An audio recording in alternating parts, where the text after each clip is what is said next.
Hello বন্ধুরা, আমি জীবন সরকার। আমি একজন ব্যাংকার।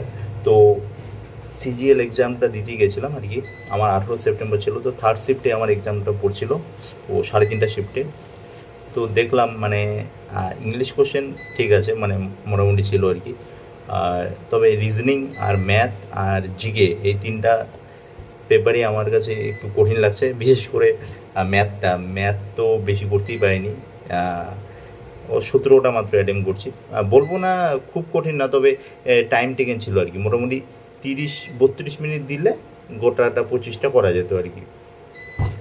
মানে একটা কোশ্চেন এরকম ছিল যে প্রথমে 18% ডিসকাউন্ট দিচ্ছে, তারপরে 15%, না প্রথমে 18% লাভ হয়েছে, পরে 15% ডিসকাউন্ট দিচ্ছে, পরে আবার 3% ডিসকাউন্ট দিচ্ছে। তাহলে ওভারঅল যে পার্সেন্টেজটা, প্রফিট অফ পার্সেন্টেজ অথবা loss of percentage of loss অথবা পার্সেন্টেজ অফ প্রফিট এটা চেয়েছিল।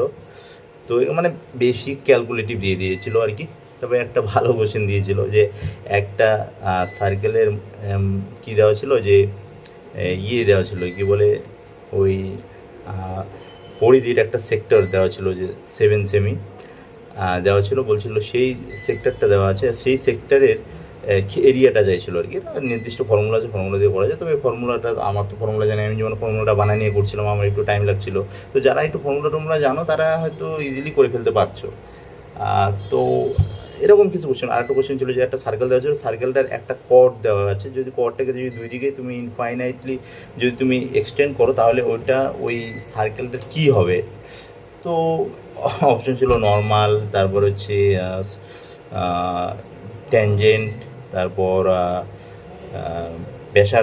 ব্যাস, আর একটা অপশন সিক্যান্ট। তো এরকম আর কি। তো আরও একটা যেমন ইজি কোশ্চেন দিয়েছিল যে 125টা আর কি প্রথম স্বাভাবিক সংখ্যা এভারেজ। এটা তো একদম ইজি ছিল, জানো তোমরা সবাই। আর এরকম আরও কিছু এক্সাম কোশ্চেন ছিল আর কি। তো আমার এই আপাতত এই কটা কোশ্চেন মনে আছে। তোমাদের কি কোশ্চেন মনে আছে ম্যাথ থেকে? তোমরা কমেন্ট করতে পারো। আর চলো, টাটা, বাই বাই।